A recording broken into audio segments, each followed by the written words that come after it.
So,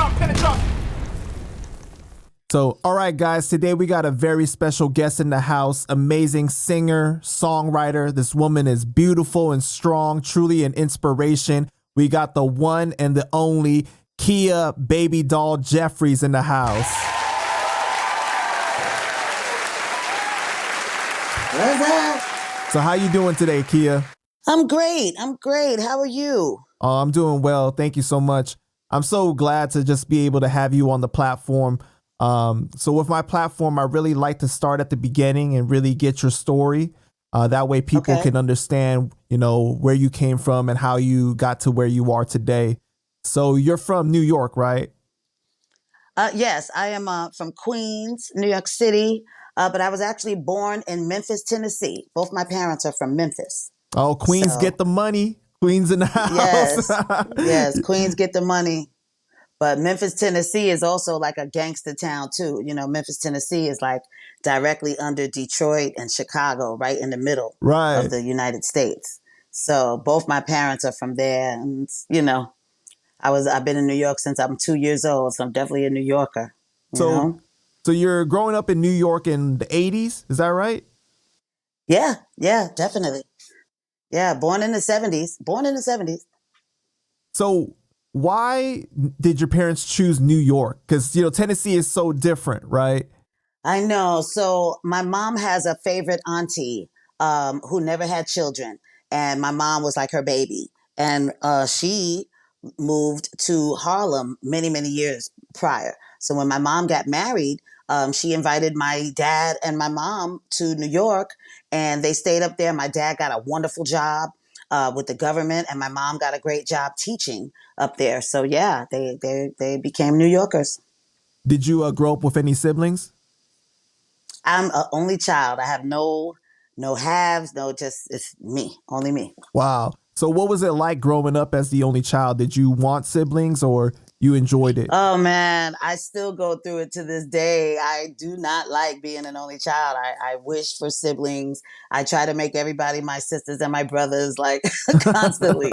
Yes, I've always, like, all my friends growing up always had like a bunch of siblings. Like all my friends, I gravitated towards people that had like 3, 4, 5 brothers and sisters, because I loved that, because I didn't have that, Right.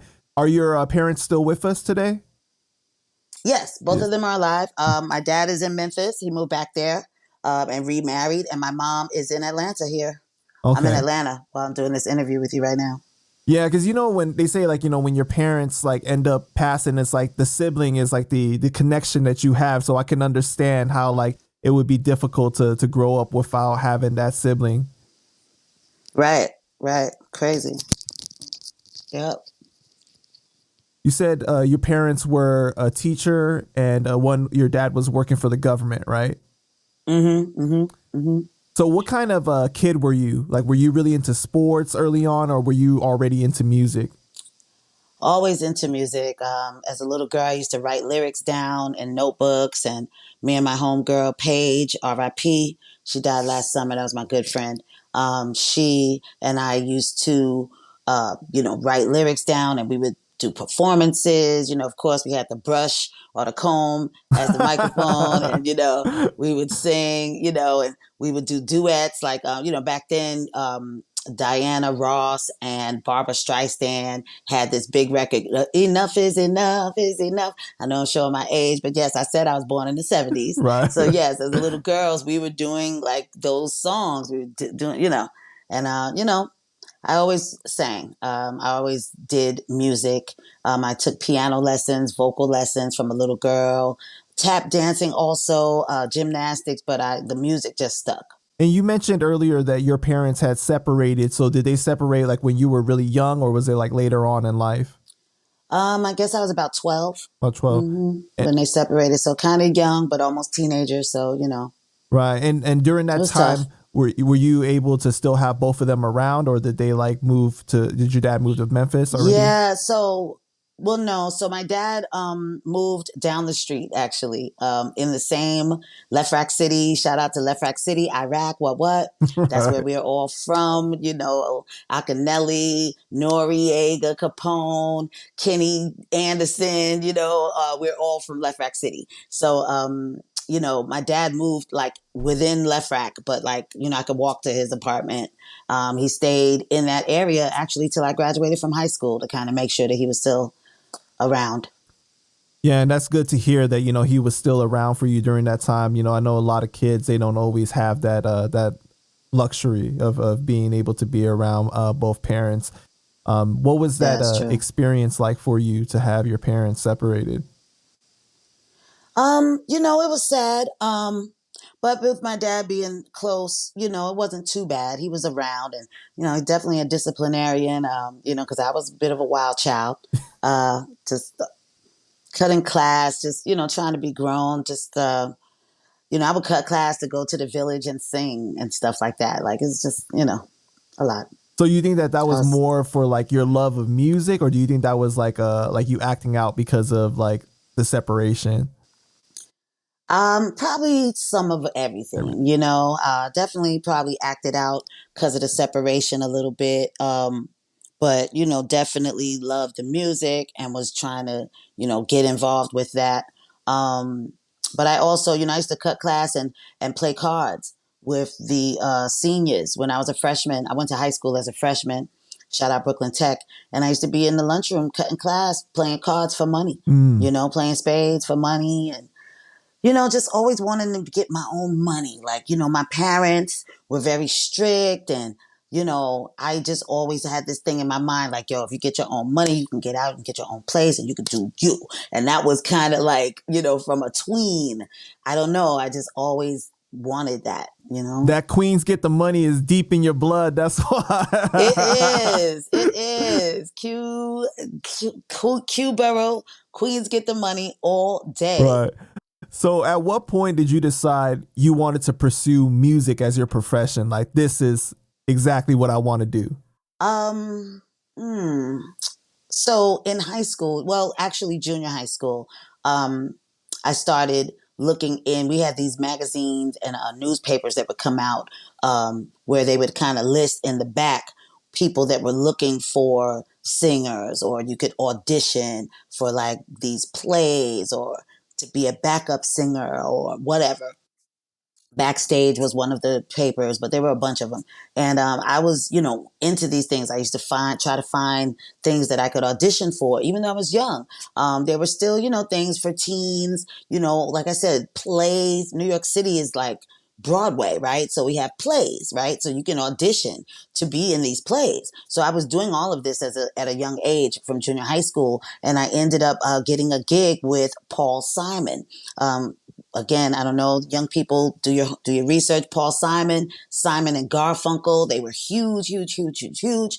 You may know them from he sang with a big African band, not really a band, but they called Lady Smith Black Mamboso. They were 100 Africans with bare feet, and they would dance and sing and all harmony, like with no music. It was so wonderful back in the 80s. So, Paul Simon kind of hooked up with them and he did a whole album from Graceland was the name of that album. So I actually am featured on that album from Wow. when I was a teenager. I got a gig with Paul Simon and I would go to his house. He would have us rehearsing in his house in Park, out on Park Avenue, like right by the park, Central Park. And if anybody knows about New York, like that's like the highest rent you can possibly pay in New York City is like right there by Central Park, especially back then. So yeah, I was doing that and I really, that's when I saw like, hey, I can make money. This is great, get to meet people. And he ended up doing a video for an old song of his called Me and Julio Down by the Schoolyard. Now, Paul Simon is a New Yorker. He's born and bred in what we call like the Lower East Side. Okay. So he wanted to do a video featuring this new trend in the 80s that was what? Rappers. And he said to me, well, do you know any rappers? And I said, yeah, I know some rappers. I didn't know no rappers. But I said, yeah, I know some rappers. I can get some rappers. What you need? He's like, yeah, I want to do a remix for this song. Man, we ended up getting Big Daddy Kane and Biz Markie and some other rapper on this record. And we shot a video, and I actually casted the video with a lot of my friends from junior high school. And that was when I realized, like, ooh, I can do some things in this business. And that was in the 80s. That was in the late That is 80s. amazing. Wow. I don't think from my research I've Yeah. heard you really say that, but that's crazy that because, many people don't know, but Simon and Garfunkel is like one of the best selling groups, right? From the Listen, 1960s. Yeah. And ever, so for ever, you to right. get in that early, and you're in junior high and you're experiencing that already, what was like your state of mind at that time? Like it was like unbelievable or? I mean, yeah, like just, just really, like, okay, you're on your shit. But, growing up in New York, the hustle is real. You Right. know what I mean? Like that's what we do as New Yorkers. So it wasn't like a big deal to me. You know what I'm saying? It was what we do. This is what we do out here. Like, you know what I'm saying? Like that's what I'm used to. So we're going to hustle. We're going to get to the money. And we're gonna, figure out, what we're doing. And like I said, I was young, but I had that hustle in me, and I love the music. So yeah. So were you featured on a lot of his songs? I was featured on 2 songs on that album, and we rehearsed for actually it was going to be a whole project, but he ended up abandoning the project. I forget why, but Mm-hmm. whatever. We rehearsed for it, and that just kind of got me open to like you know just getting out there, doing more auditions. I ended up getting a gig singing backup for Shaka Khan, which was like, Ooh. wow, that's what was next. Like after that, I ended up singing backup for Shaka Khan um, in high school. You know what I'm saying? I traveled with her the summer I graduated from high school. I went with this band, this all R&B band that came from Harlem. We were Harlem based, and this band went to Japan for a whole 30 days, and I was the female lead singer, and I was a kid. Everybody else was grown. I was a teenager, and everybody else was like in their 20s and 30s. But I traveled with this band to Japan. My parents had to give me permission, and that was awesome, cover band. Yeah, so you were saying that you were touring for like 30 days as a teenager in Japan. Yes, for 30 days with a band, like a Harlem based band, and I was the lead singer, female singer, and we did like covers. And then after that, I got this gig with Shaka Khan, singing backup for Shaka Khan overseas. We went to Japan, we went to Germany, we went to England, we went to just all over the world. That was a whole summer that I toured with her. So, yeah, I was doing all this stuff in my teens. Wow. So for you though, like okay, you're living in Queens most of your life at that point, right? Right. And then you go touring worldwide. Like what was that experience? Like I'm sure it made you so much more of a well-rounded person. Yeah, I Like mean, it opened you up. yeah, no, it was great. I was doing things that my peers were not really doing. So I didn't have a lot of people to talk or that, related to it in my age group. So, it was interesting. I had a lot of friends, grown, grown friends, and people that I went around with. So I was very mature for my age. And in 1993, you appear on Shaheem's song "On and On," right? So yeah, I think that came out in '94. Um, 94. but before that, I was on the Fushnikins, this song called Heavenly Father. I want to thank you, Heavenly Father. They did their own version of that, which was a big record Wow. back in the 80s, late 80s, early 90s, or whatever. Fushnikins, then Shaheem, On and On, which was his first single, and then Put It in Your Mouth came out in '96. So I've So how been did the working. song with Shaheem come about? Because he was like a teenager at that time, He right? was, he was. And so Shaheem, of course, is from Staten Island. I actually was dating a guy who lived on Staten Island, and he was in the music business, and he had been like kind of a rapper for a while. But he is how I got plugged in with Shaka Khan as well. So he knew a lot of people in the industry, and I think he might have been kind of managing Shaheem, I want to say. But yeah, they needed a singer for that song, for that single, and they called KiaJeffries. They sure did. Wow. Yeah, So it's so amazing to hear because it's like very early on, like you were having all these musical experiences that people would die for, like to I know. experience like that they didn't even get to experience until like, I mean, when they're a grown adult, but you were doing it way early on. Yeah, yeah, I was. I And so was. what was your relationship like with Shaka Khan? So Shaka Khan is an Aries like me, and we're both born in March. March 22nd is my birthday. March 23rd is her birthday. So she was like big sis, auntie, whatever you want to call it. She was very protective of me when we were on the road and everything. But I ended up getting fired. Um, What? No, you mentioned yeah, I you got mentioned that you fired. guys are both Aries, so I know you're fiery too. So yeah. Yeah.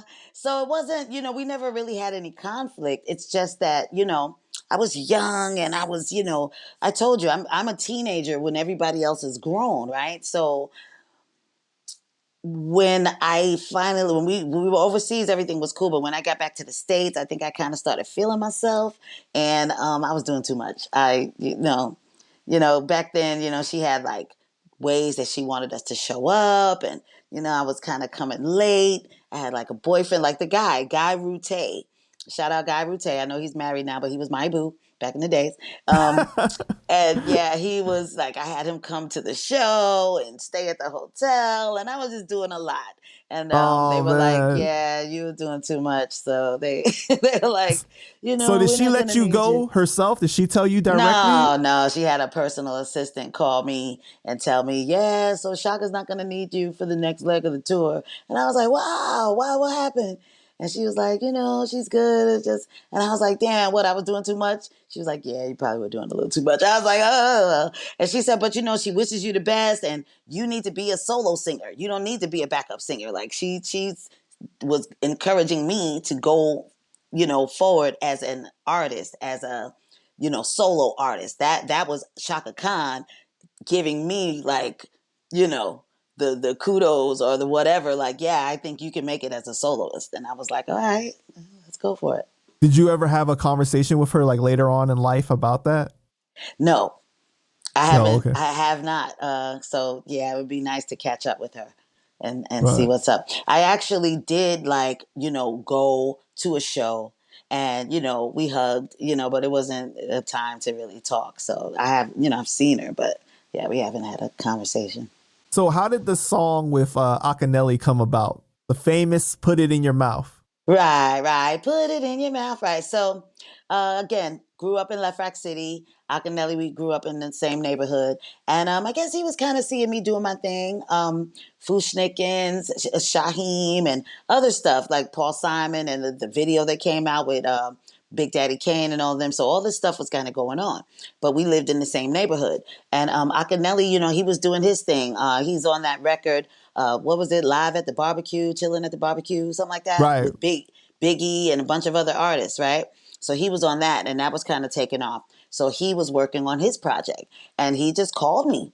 We were friends, we know each other from the neighborhood, from Left Rock City, and he called me like, "Hey, I got a song I think would be good for us." And he came to the house and he played that beat, and he had the idea for that hook. Put it in your mouth. He didn't sing it like that, but he was trying to sing it like that to tell me, what he heard in his mind. And then he told me I had to write my verse about how I wanted my kitty cat ate.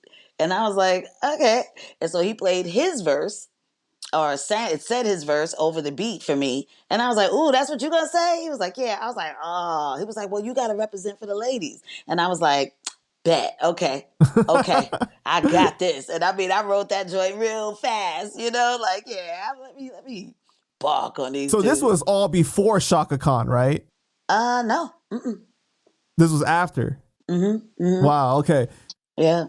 Because Put It in Your Mouth came out in 96. Right. So him telling you that I want you on this song that is like very sexual at the time, right? Like very explicit. It was almost like the first of its kind to that level, to that It level. really was, especially with a singer, Right. because rappers were kind of being sexual already, whatever. Little Kim was out, so we knew what was what, but no singers were singing nothing raunchy like that, you know. Um, What is your reaction when he's telling you that I want you on this specific song? Like, were you like just like, oh, that's cool, or were you like, I'm not sure? I mean, I knew it was risque, but I'm Aries again, fire. So, Right. I was with it, especially if, I got to represent for the ladies and you going to say that? Oh, yeah, no, let me get this. Yeah, I could do this. And I mean, I wasn't a stripper or anything. I wasn't into like whatever, but, you know, hip hop back then was all about, outside the box, all about doing something different, all about, pushing the envelope, all about, not resembling at all anything else that was out. If you recall Kwame with the polka Facts. dots, with the Gumby haircuts, like everything was like to stand out.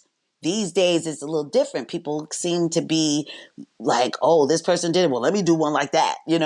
Following a Hip hop was blueprint not like that back more. then. Yeah. Yeah, yeah, people were not following. There was no blueprint. Blueprint.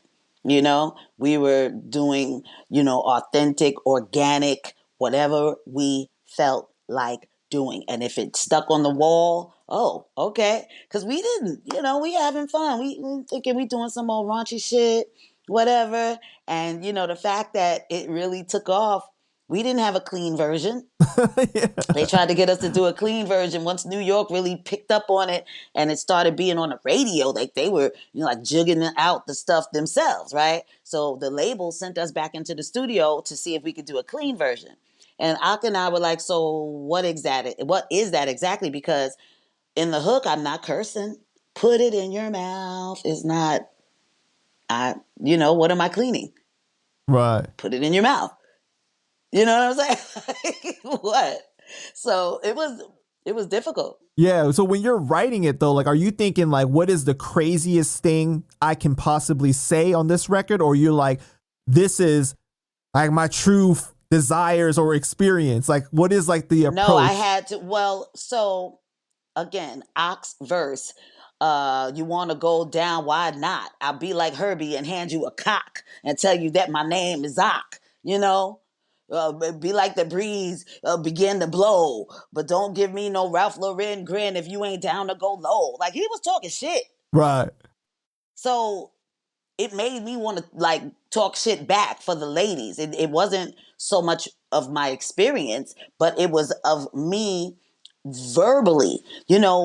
You didn't have to be a drug dealer then to talk about drugs Right. and Right. drug sales, if that makes sense. We know about stuff. We're from New York. We rap or sing and write about what is going on, not necessarily only in my life, but in the world, in New York, in Queens, whatever. You know what I'm saying? So, I'm saying, well, talk about how I want my cat licked. Okay, well, you can lick it, you can flip it, you can taste it.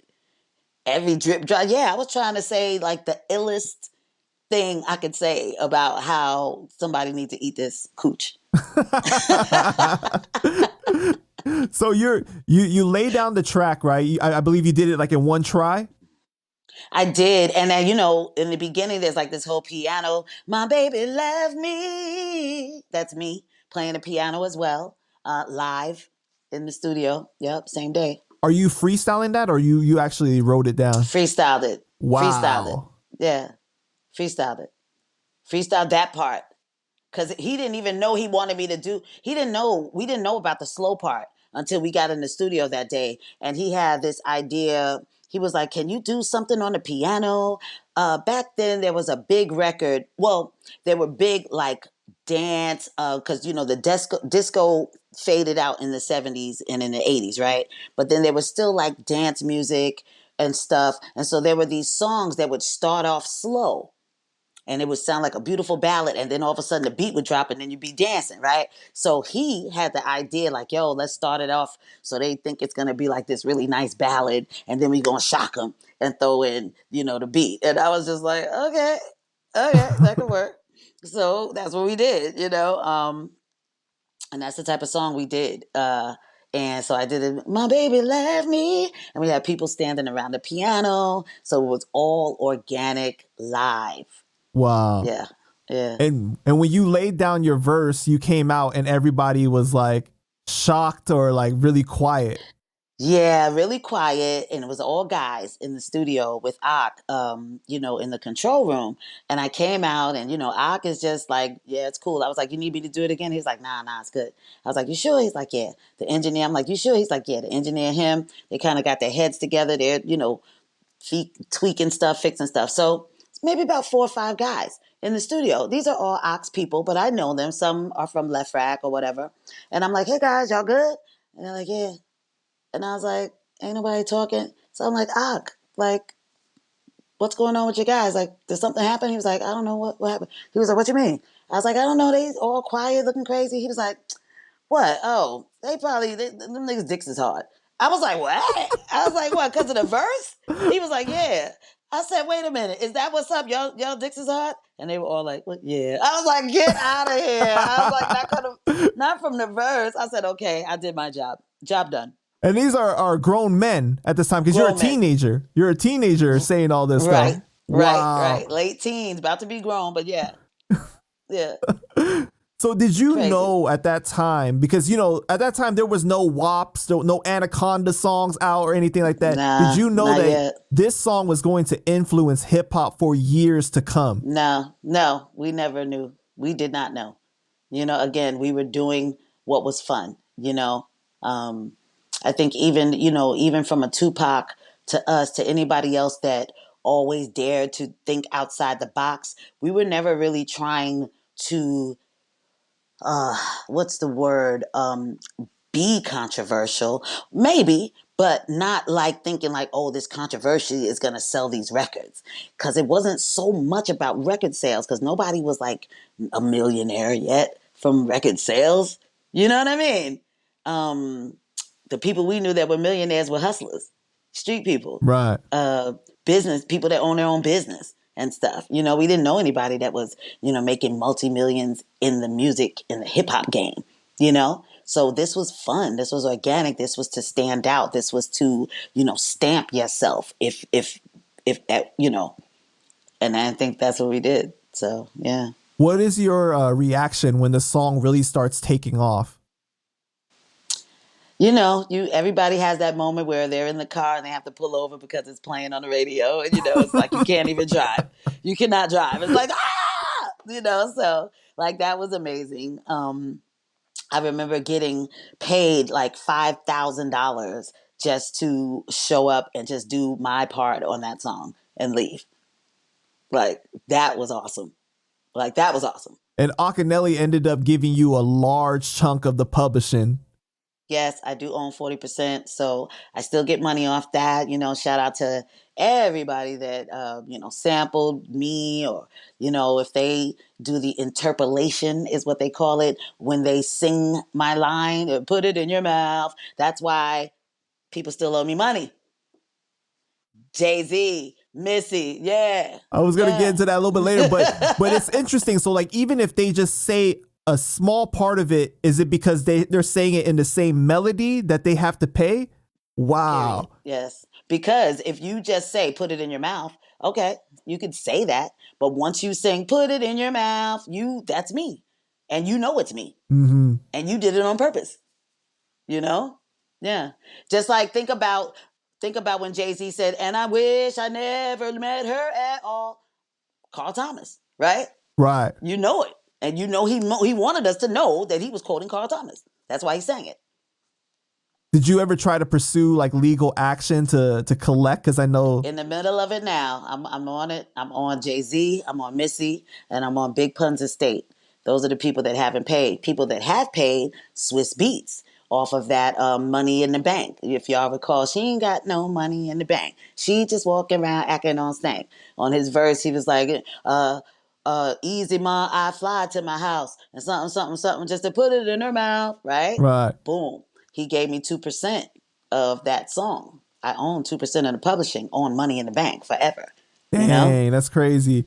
Yeah, J. Cole. J. Cole, right? Yeah, Yeah, he Planes. reached out to Yeah. you directly, right? He reached out to me directly before they put the song out to get me to clear it. They pay me up front, plus I get 5% publishing on that song for the rest of my life. So yeah, That's it's dope. nice. Yeah, so I Yeah. was gonna ask you later on, but I'll ask you now. A lot of my audience are Boricuas from the Bronx, right? Big fans of Terror Ow, Squad. ow, Big fans of Terror ow. Squad. And I saw in the Yes. interview you were saying that Big Pun Estate, they owe you money for the sampling. Um, Right. because like what he says in his song, right? He said in the I'm Not a Player song, he says, got the Phillies lifted her belly and put it in her mouth like Akinelli. Like Akinelli, right. So obviously And he he's says, and put it in her mouth like right, Akinelli. He but he sang sang it. it like Yes, he that. did. He did. So have you, for you, when you heard that, what was your reaction? So back in the days, we didn't know that we were supposed to get paid for that. You know? So it was years later that I realized, like, oh, I was supposed to get some money for this. You know? Was So, it after his passing that you realized that? because, he died early. He Right. died in the 90s. 2000, Or, 2000, or yeah. early 2000. Yeah. And I, shout out to Big Pun because I actually, did a show with him at Hampton University. That was dope. He was a cool dude. Really cool dude. And then you reached Yeah. out to his estate. You're trying to work that out. Have you heard back? I'm not gonna do a Big Pun until I win my case with Mitzi and Jay Z, and hope that they'll just kind of follow suit. That's Gotcha. my plan because I don't want to upset anyone. I'm really cool with all the Boricuas and the Terror Squad.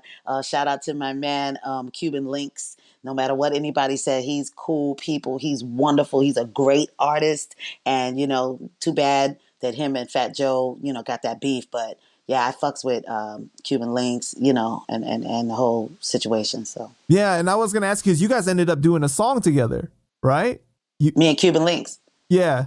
Yeah, and he's mad at me now because I didn't finish it yet, but I'm on it. I'm on it. Oh, okay.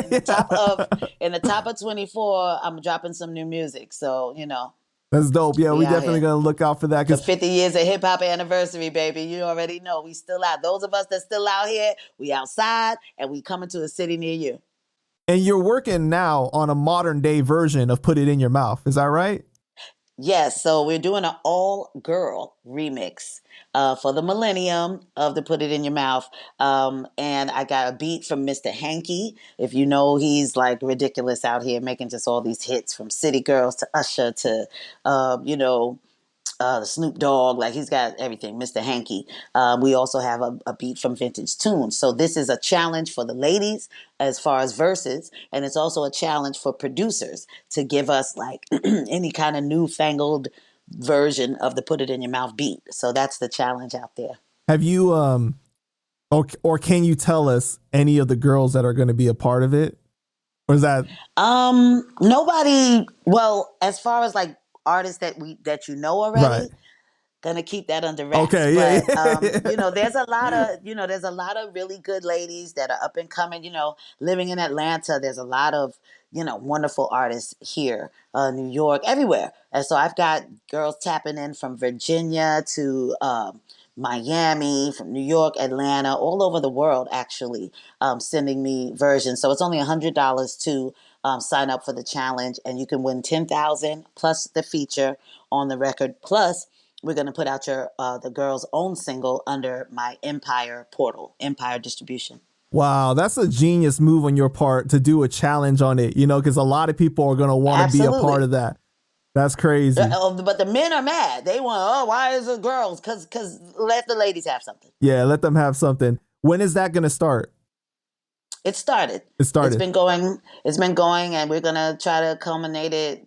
By the end of the year, next year, sometime. We're gonna see. Okay. Because we're still, like I said, we're reaching out to those famous chicks, and we're trying to see, what it is. So we'll see. Yeah, It's you working. ladies out there, you know that you were influenced by this song, okay? You got to jump on this. Yes. We want to see it. We definitely want to see it, especially for amazing. hip hop and the anniversary. We definitely want to see it. Yes. It's amazing the influence that the song had that we didn't really know.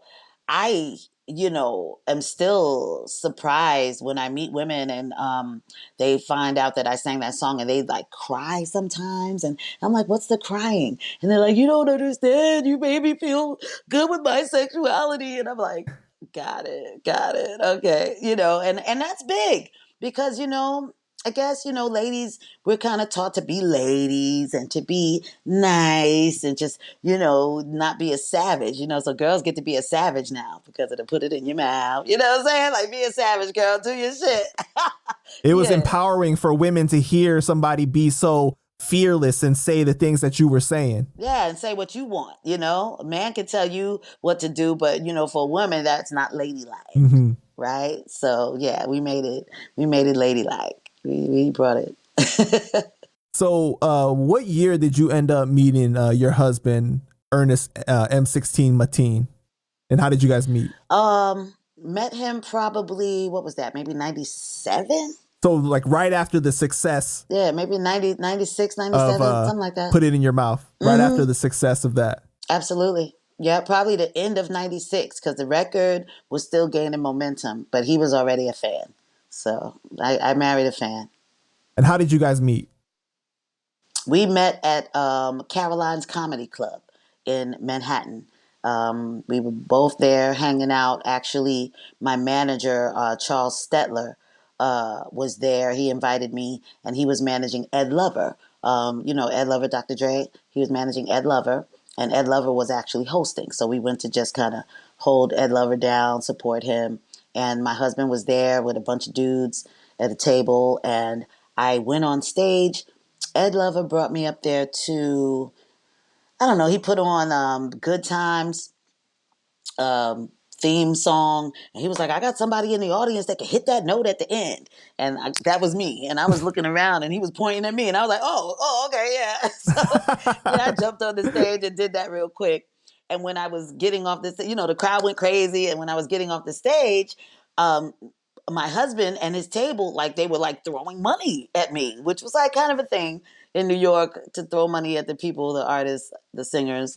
It was kind of an Apollo thing, but so they were throwing this money, and it was like dollars, like fives, tens, like money, and at the end, like when I got off the stage, somebody helped me pick the money up, and then he came over and introduced himself, and I was like, okay, your people, whatever. So he introduces himself, but he doesn't sit down.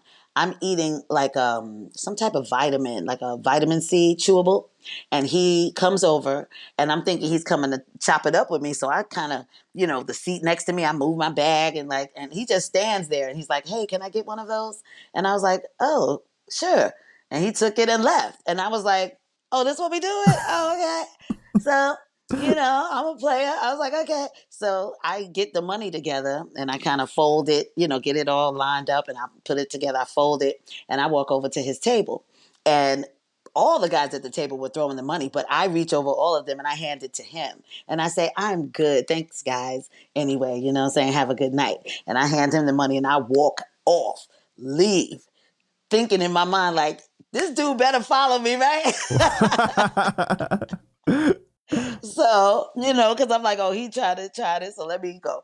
So I walk off, and yeah, he comes, he follows me out to the lobby, and that started it. So, was it a long courtship before you guys got married, or was it like fairly short?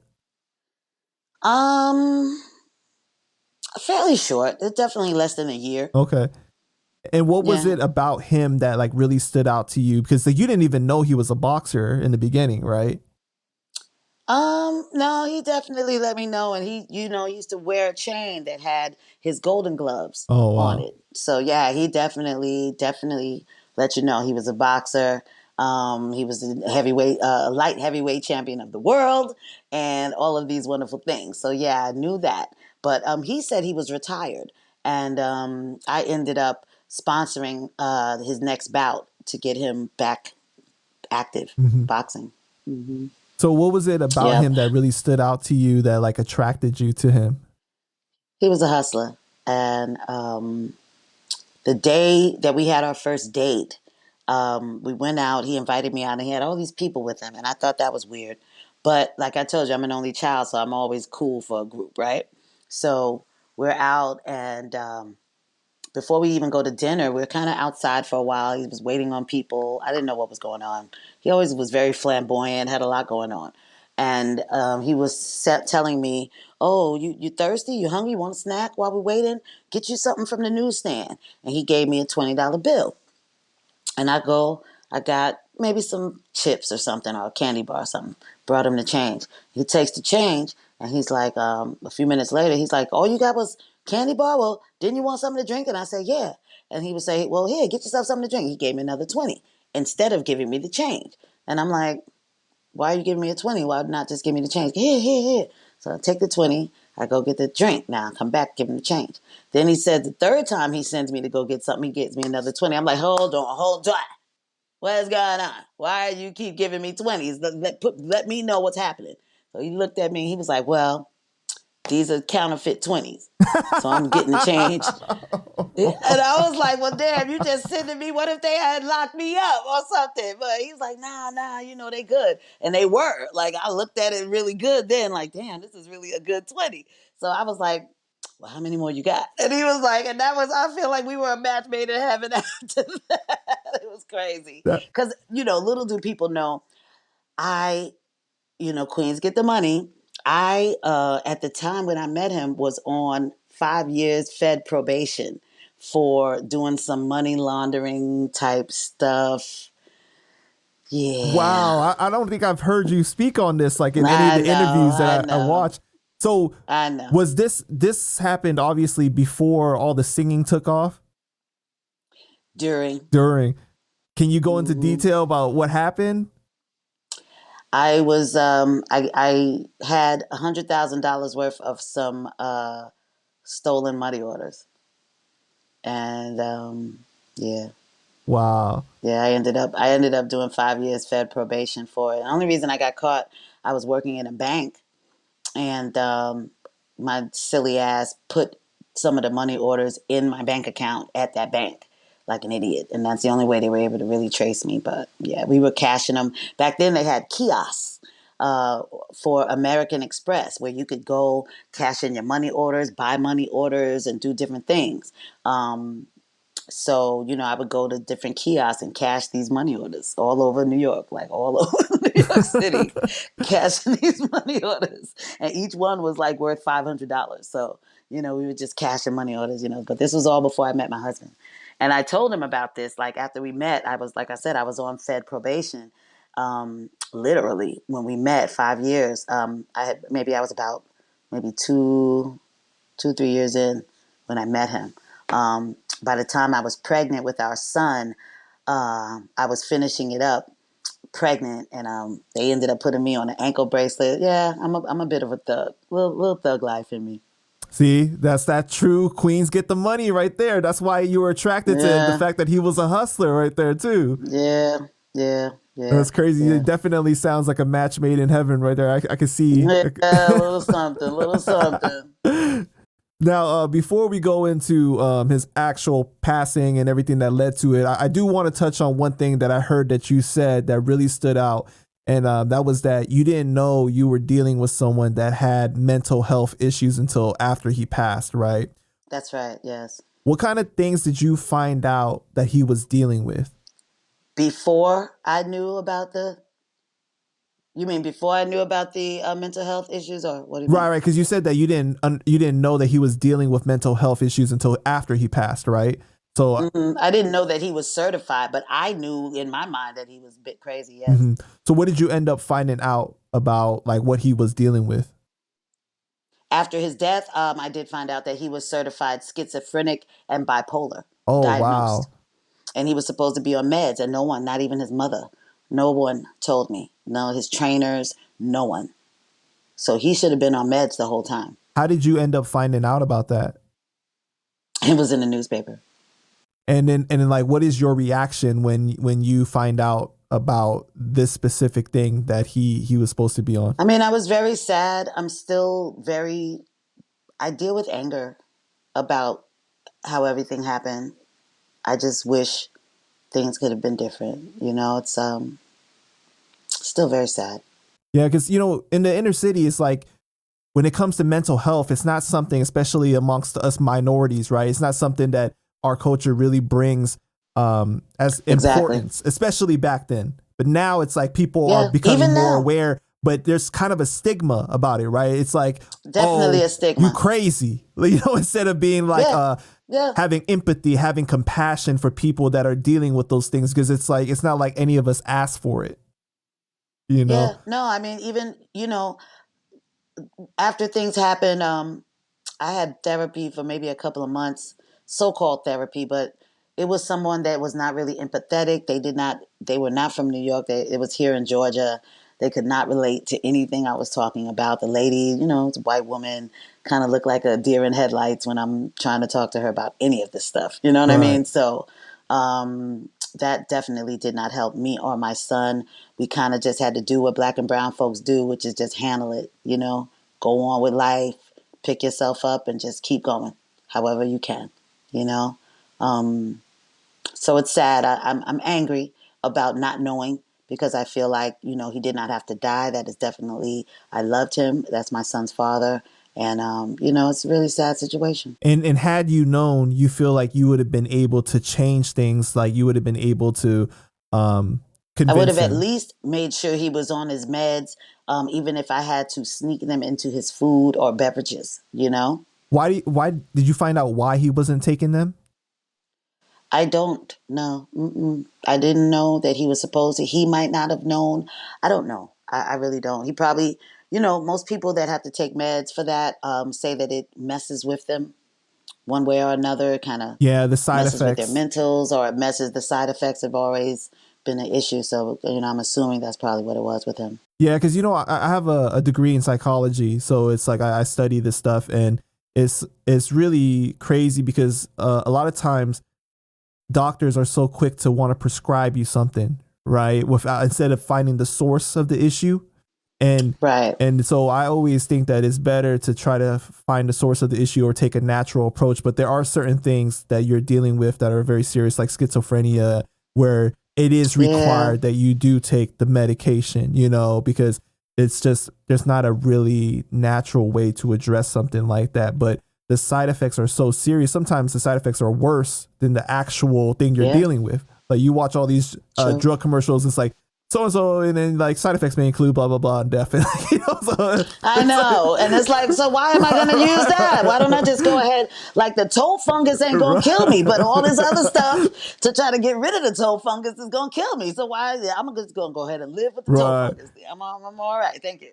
Or the discoloration. It's the thing is with when you're dealing with talk therapy, a lot of times it is really important that you find the right person for you, because not everybody is going to be like you said, the woman that you were receiving the help from. She didn't understand your circumstances, where you came from, or what it's like to be from the community that you're from, and the things that you were dealing Yeah. with. Yeah. Have you considered going back to deal with it with with someone to talk to about it? Uh, I would love to. Unfortunately, you know, there's no mental health care in this country anymore that's free. You have to pay for it. Yeah. It was free back when Obama was in, because that's when this happened, when Obama was in office. And while he was in there, it went away. They voted it out. So um, ain't nobody really trying to put up no money for that. You know what Right. I No, mean? it's Like, it's I don't it's know. tough. It's It's very tough. expensive. Very expensive. Yeah. And is it really gonna help me? Or do I need to just In your work? line of work, it's not like you're getting health insurance either, like provided for you. Right.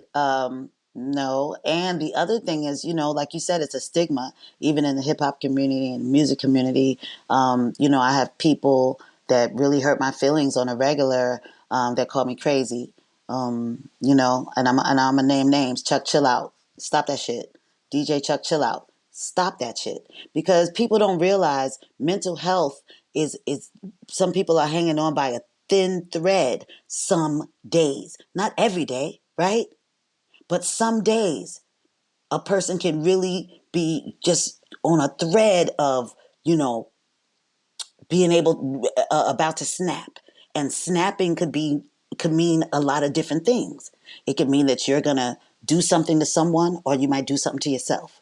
So for people to just label people, judge people, and say, oh, that person's crazy or whatever, no one knows anybody's situation. So we have to be empathetic, sympathetic, and here for each other, brothers and sisters. Stop that shit. Stop that judgmental stuff. Absolutely. You know, and something that I always say is that everybody is going through something that no one knows about, Absolutely. you know. So Absolutely. it's just like, And don't throw stones. right. It's like, what is the point of doing that? You know, like that's really Right. unfortunate that he's doing that, because it's like, what do you have to gain from that? I don't get it. Like, I'll go live and I'm not bothering you. Like, I don't share my live with him or anything, but he'll literally come on my live and type in the comments, what you doing crazy? What you doing up here crazy? And I'm addressing it because it hurts my feelings. It's not okay. I am not crazy. I went through some stuff. I went through some trauma. But you know, even if you were, can anyone blame you for what you've endured in life? Like that's so I mean, crazy. whatever. That's why I have some empathy. Don't do Right, that. exactly. Have you had a conversation with him, like why he does that? I tried. I tried. You know, he thinks he's cute. He thinks it's funny. That's ridiculous. That's crazy. Hmm. Hmm. So, you know, I encourage us to just do better by each other. Absolutely. That's all I can say, you know, because everybody's dealing with a lot since the pandemic. The world is just topsy turvy. So no one has time for your so called circle of friends and family to be doing things to you that is making you want to jump off a bridge.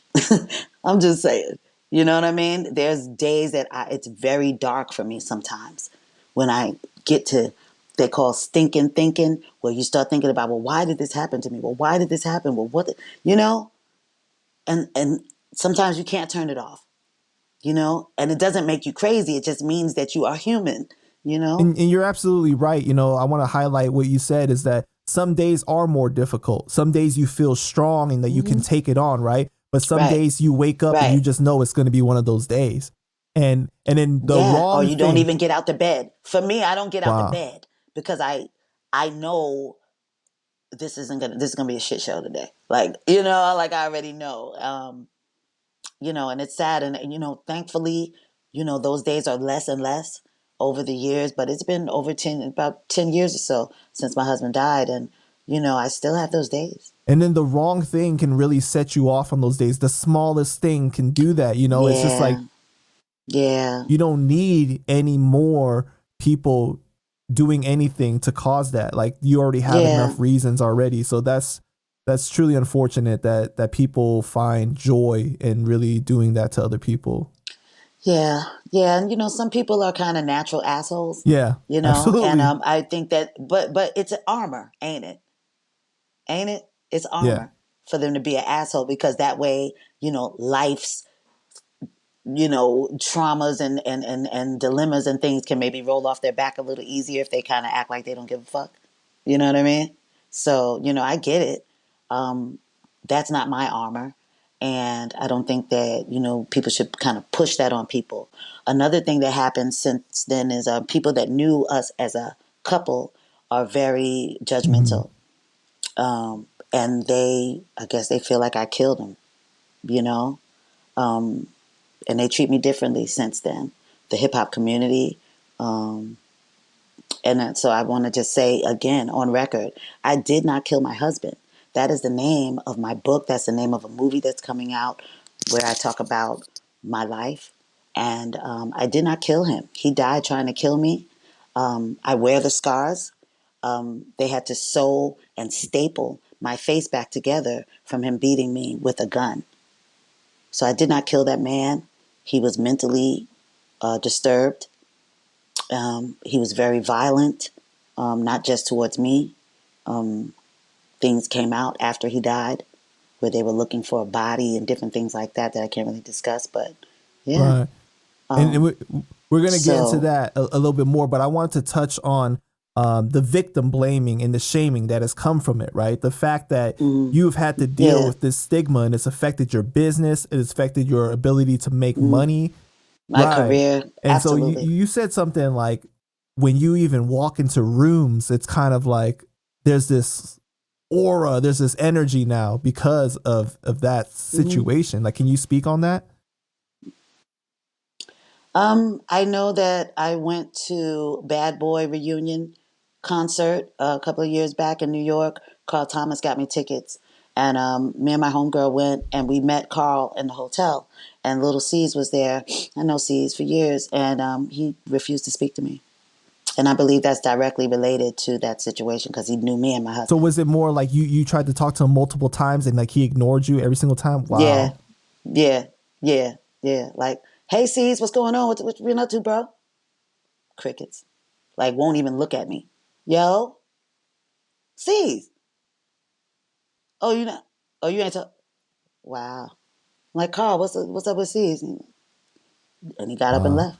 Yeah, when I saw your face when you spoke on it briefly in your Vlad interview, I could see the pain and the hurt that was there. It's so hurtful. I've given so much of my energy because I speak about this not being an only child and me wanting brothers and sisters so bad. So I thought that the hip hop community, I found them, and that's why I was out there. I didn't get paid for a lot of the things that I'm featured on. A lot of times they didn't even put my name up there. I had to add that later once things got digital and once the internet and everything started popping off and these songs would come up there. Nobody even put my name. Sometimes they had the wrong name. Even for the Put It In Your Mouth, some places had Little Kim. Some people had the Brat. And it's like, they don't sing, they're Right. rappers. How is it them? So, yeah, it's hurtful. It's hurtful. I put a lot of time and effort. And even now, with 50 years of hip hop anniversary, myself and other people, I believe, are being overlooked or whatever. But, it just means, like LL Cool J said, we just have more work to do. So, I'm here for it. But it is It's hurtful. it's crazy because in this business, it's like people easily turn their back on you, like people that you thought were your friends, and that at one point Yeah, it was all good just a week ago, like it's just I like, and then know. out of nowhere you just start to see how people don't want to be associated with certain things that might be deemed a little too controversial, right? And it's Yeah, just like I don't really think I've really seen people come forward to defend you or speak out for you. no, no, no. And it's hurtful to see people booking Akinelli without me. Wow. It's hurtful to see him take the gigs without me. Have you had any conversations with him about like, hey, like, don't you want to bring like your sis on this, or like, He lies to my face and says, "Yeah, yeah, yeah. What do you mean? Yeah, we're gonna because you're do." like almost more of the song than he is, right? Like you sing the beginning, you sing the chorus, That's why I own verse, forty yeah. percent.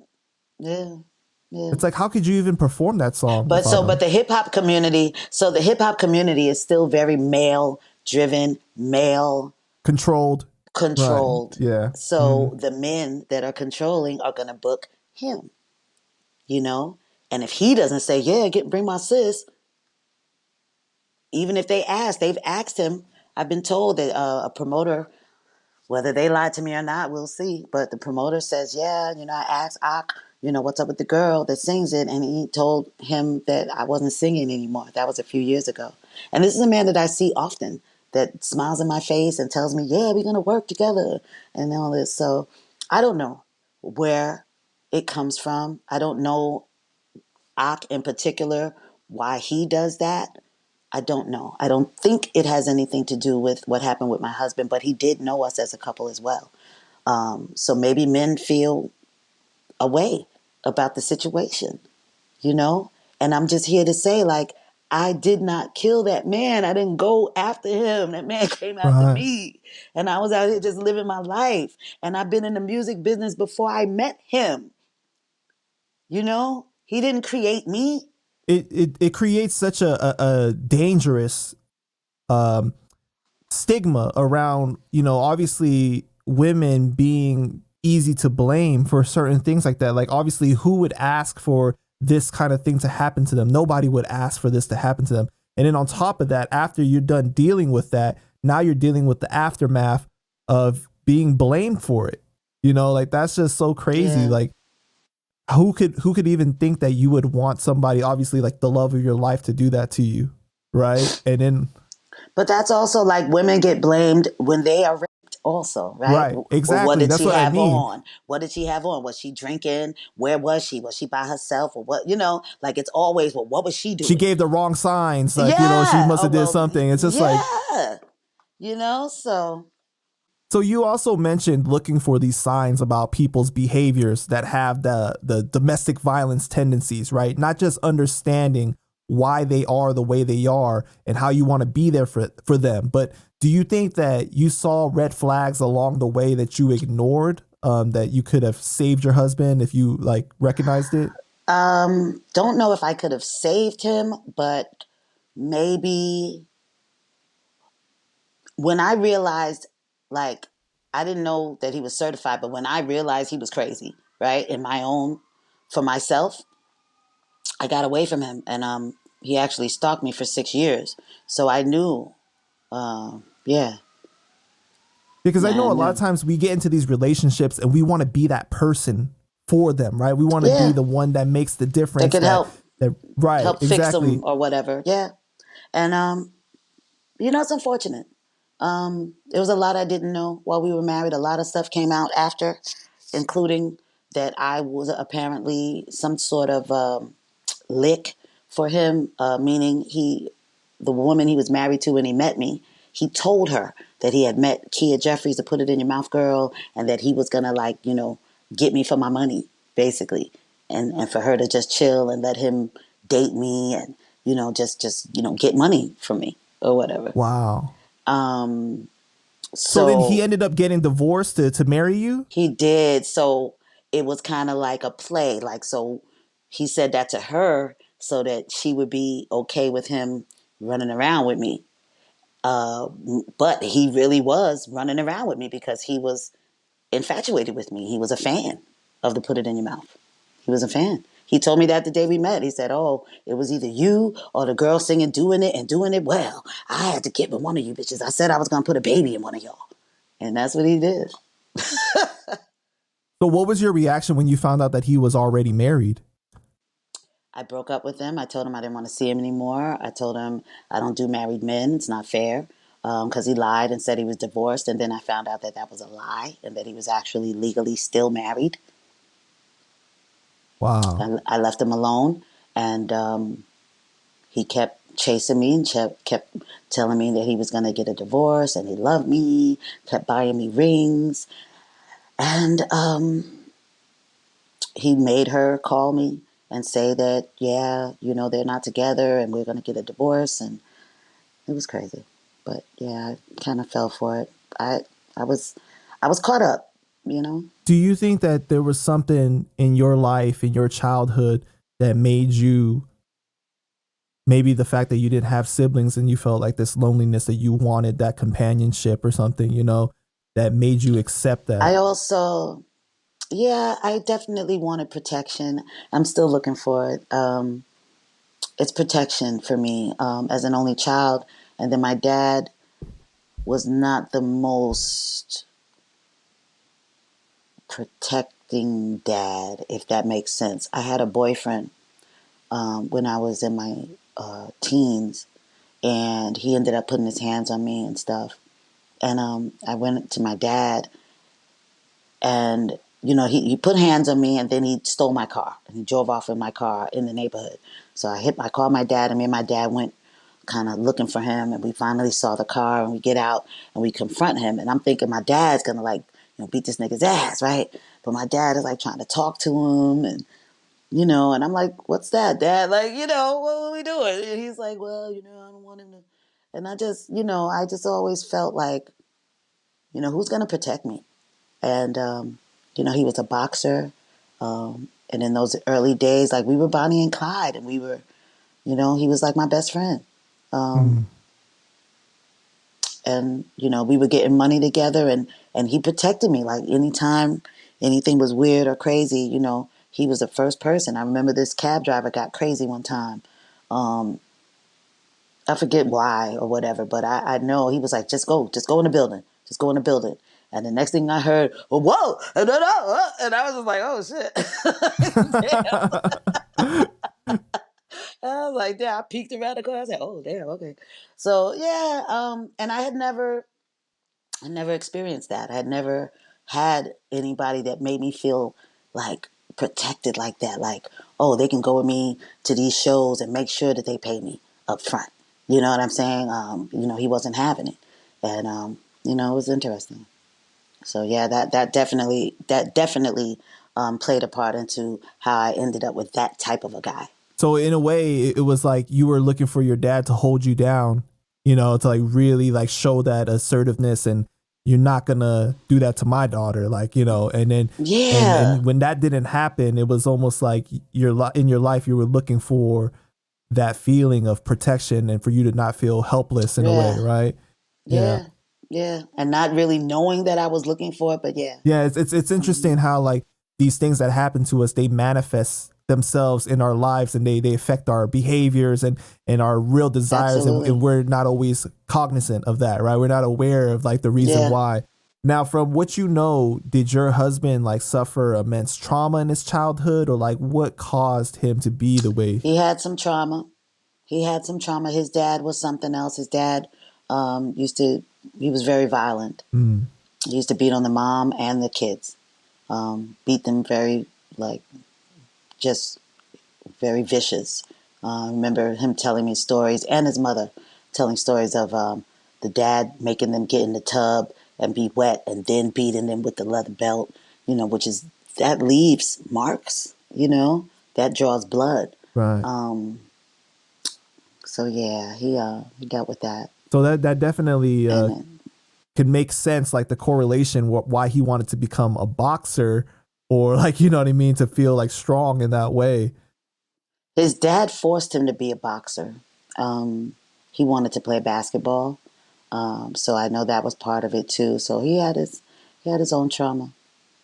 You mentioned that he was addicted to being a con man, right? Like the adrenaline that gave him. Like he wasn't a smoker or drinker or anything like that, but that was where Mm-mm. he got his fix from. Like how gamblers are, like they deal Absolutely. with their trauma, they cope that way. Yeah.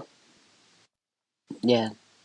What was that? Hmm. Even for him to tell his wife, "Hey, I'm gonna go date this woman that has money to get money for us, for our family, and you gonna be cool with it." Like, That's who goes along with that? Like, right, who even would right. have the balls to say that to their wife? When did you end up finding out about that? Like the real story, the real history of how that happened. After he died, she started talking a lot of stuff online, social media, um, certain things she said to my ear. Yeah, I found out after he died just how deep it was and just how much she went along with it, to the point of her, you know, him having her come to the hotel while I'd be doing a show, and she would come there and have sex with him or whatever. And I guess she thought she was, doing a one up on me, but it's like, I married your husband. Like, like we got a Right. baby. I don't know. But you still want to come. And so I don't know. Um, it was all crazy to me. So you end up leaving your husband mainly because you didn't want to do the cons anymore, right? Um, Initially, well, yeah, I told him didn't want to do that anymore, and his way of trying to force me to still do it was like kind of the first time he ever put hands on me, and I wasn't having it. I'm not that girl, so it was like, oh, you want to put hands on me? I'm out. You know, like I told you, I don't want to do the con stuff anymore. If you want to keep doing that, that's fine. That's your life, but I don't want any parts of that. You know.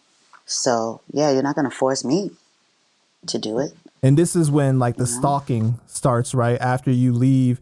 Hmm. And what was that feeling like? It was like you were in fear of like him like always like looking over you, watching you.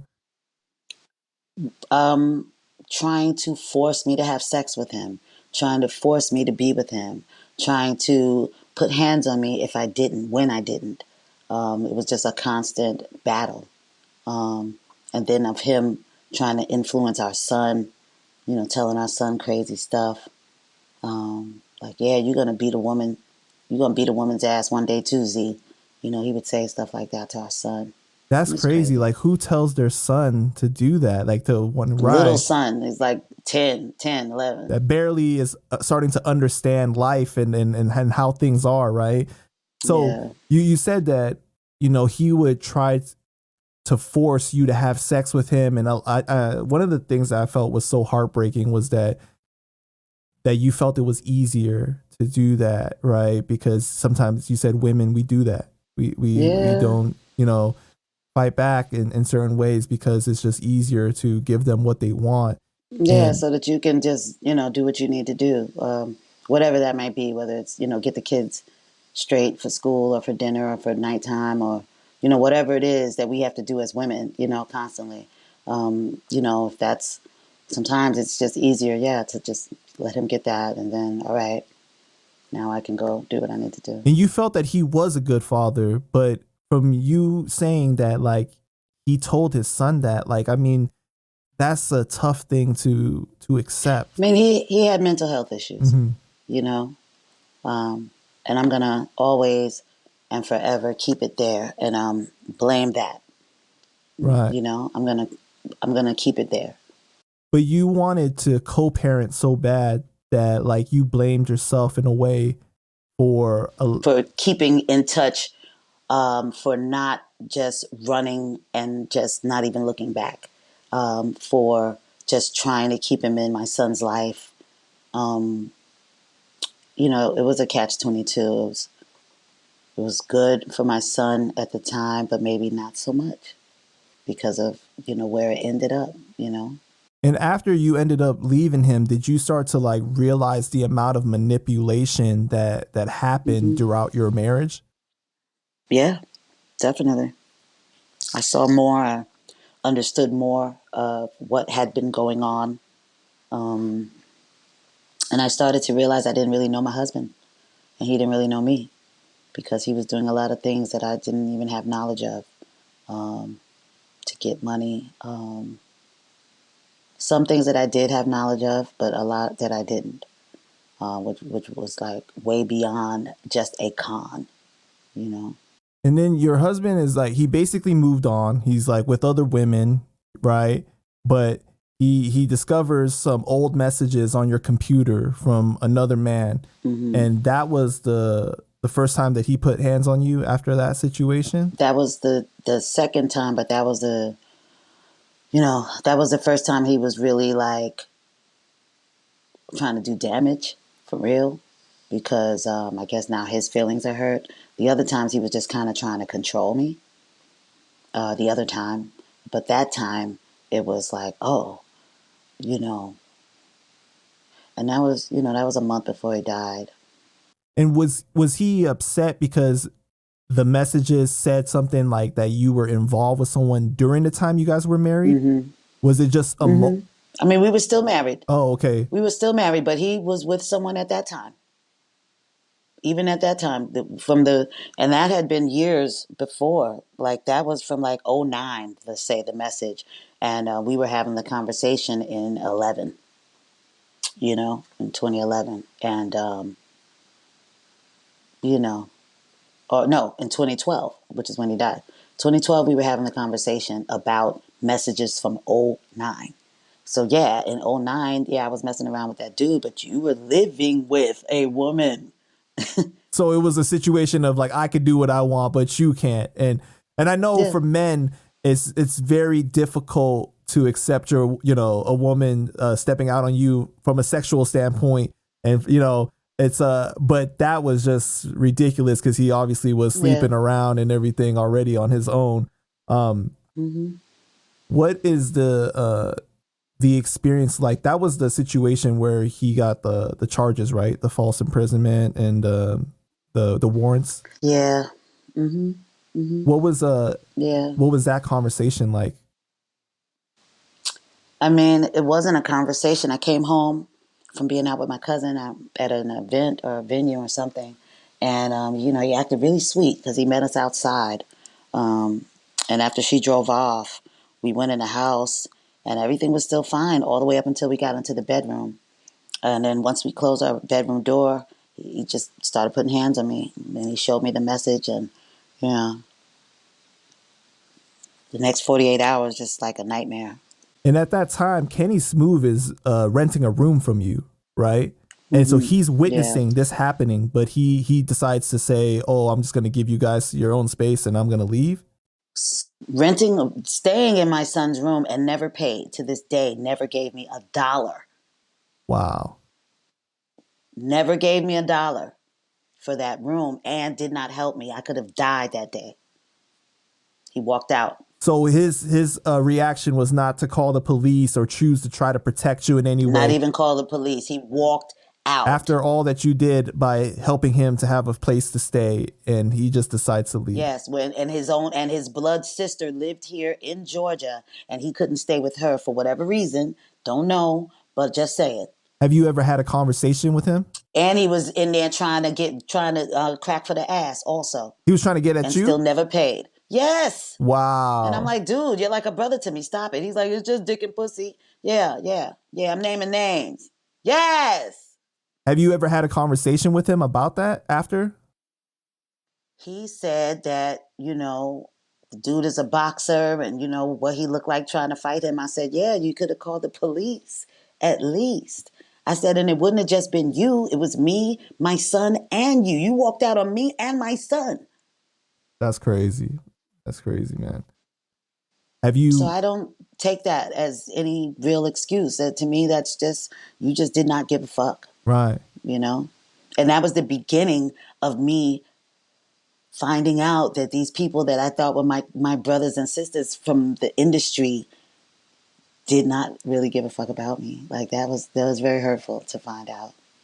It still hurts. Because I feel like a regular person, a good person, would even do that for a stranger, right? You see something happening, Yeah. I'm a I call, know I would. right? I have. Like I've walked up on a dude. I'm a female, and I walked up on a dude putting hands on a chick, like, yo, you know? But you're talking about somebody obviously you had a friendship or a kind of Yeah, for brotherhood years. with, For yeah, years. and you're doing them a favor by letting them stay at your house. They're not paying Kicked for my anything. son out of his room. My son is sleeping on the sofa. Wow,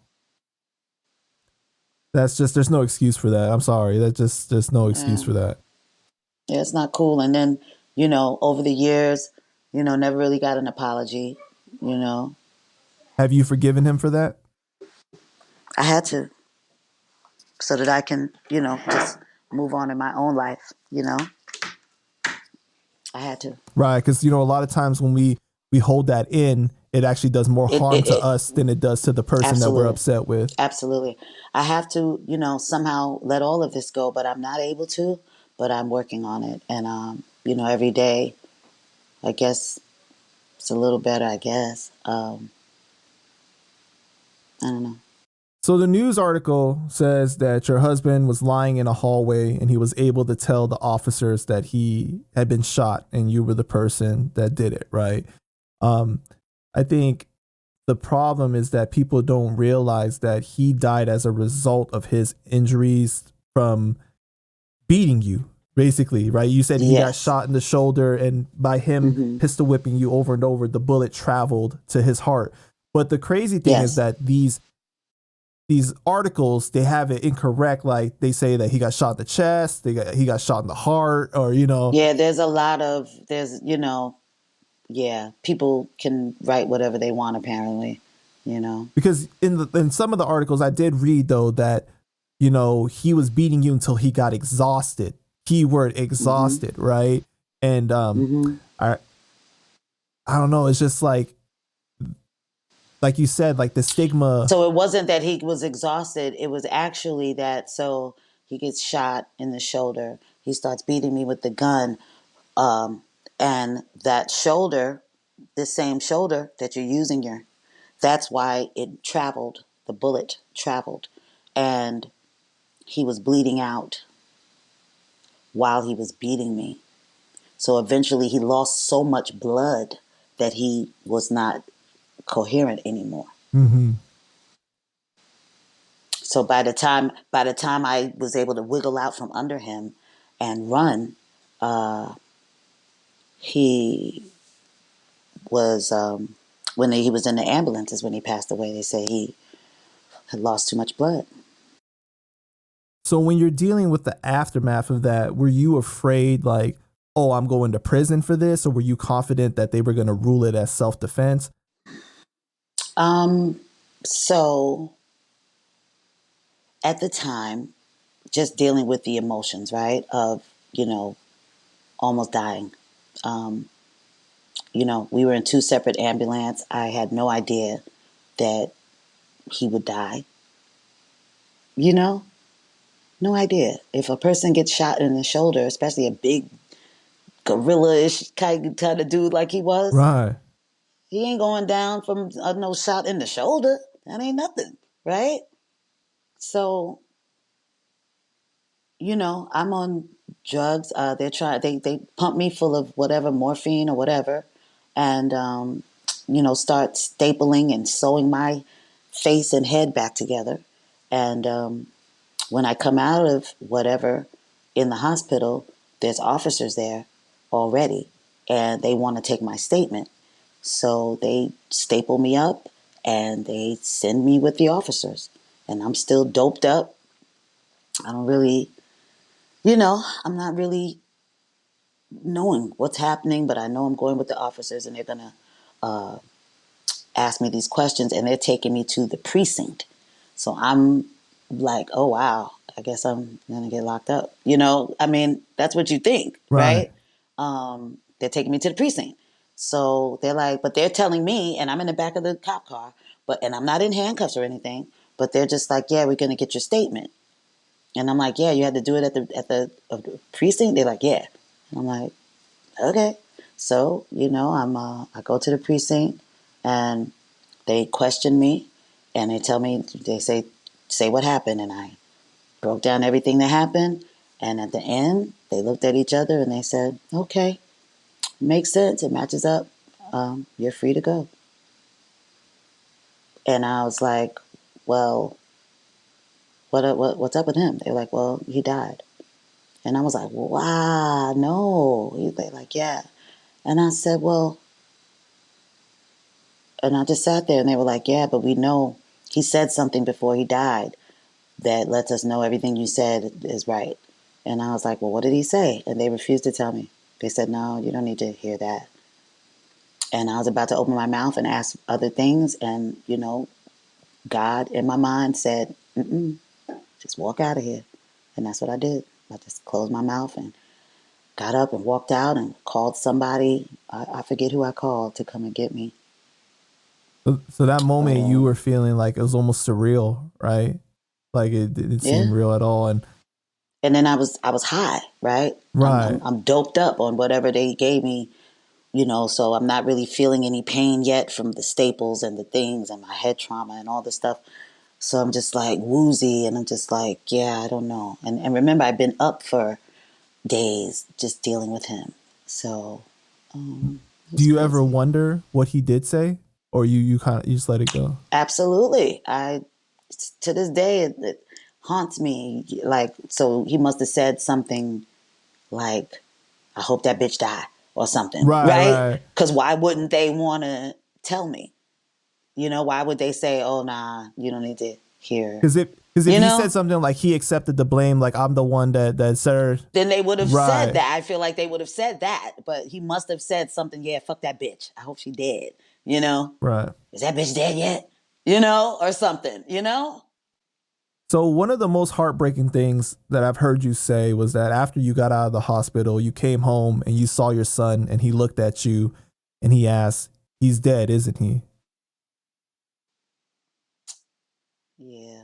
And how your son didn't want to take time off from school, but instead he had to go to school because he told you, He went to school. He didn't want to see yeah, because so a month prior when we went through the thing with that message and all that, he had given me a black eye then. So he already dealt with me for a whole month. And that was really kind of really just fading away after that month. And then this happened, and it was just like, it was just a lot for my baby. When he said that he couldn't look at your face, was he talking about more from like he couldn't see it because it was so bruised and like hurt? Or was it more Yeah. like I can't look at you because I know that my dad died as a result? No, just no, just he said, I already dealt with you for a whole month with the black Mm. eye, and now it's way worse, you know. So how is the documentary coming along? It's called "I Did Not Kill My Husband," right? I did not kill my husband. We're working on that. Let me try to give everything just to end on more of a positive note. So, not for profit.